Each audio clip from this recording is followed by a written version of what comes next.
Même lieu, même objectif. L'exigence de la démission du président Ibrahim Boubacar Keïta et son régime. Le M5 ne décolère pas, même après être reçu par le président Ibeka. Ils ont fait savoir lors de la manifestation que le mémorandum de sortie de crise du 30 juin 2020 est caduc. Ils sont désormais entrés dans une autre phase, celle de la désobéissance civile. C'est vendredi 10 juillet. Puisque le mémorandum n'a pas été accepté, il est caduc à partir d'aujourd'hui et nous rentrons à partir de ce soir en désobéissance civile. Et je rappelle que c'est un droit.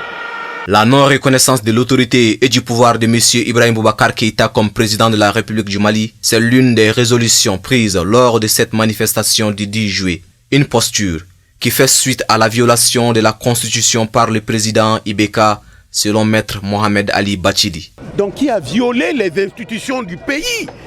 C'est le seul Malien qui a juré devant Dieu et les hommes selon l'article 37.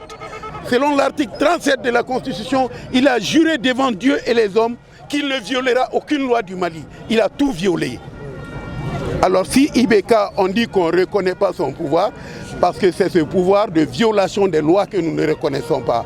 Ce pouvoir d'irrespect des lois, ce pouvoir qui crée l'impunité. Ce rassemblement du vendredi a connu une absence majeure, celle de son autorité morale, l'imam Mahmoud Dicko.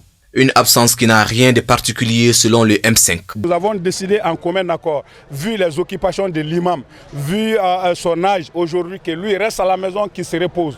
Nous, jeunes engagés pour le changement au Mali, nous allons nous engager afin de mettre en application ce dont nous nous sommes convenus, et avec l'imam et avec le M5.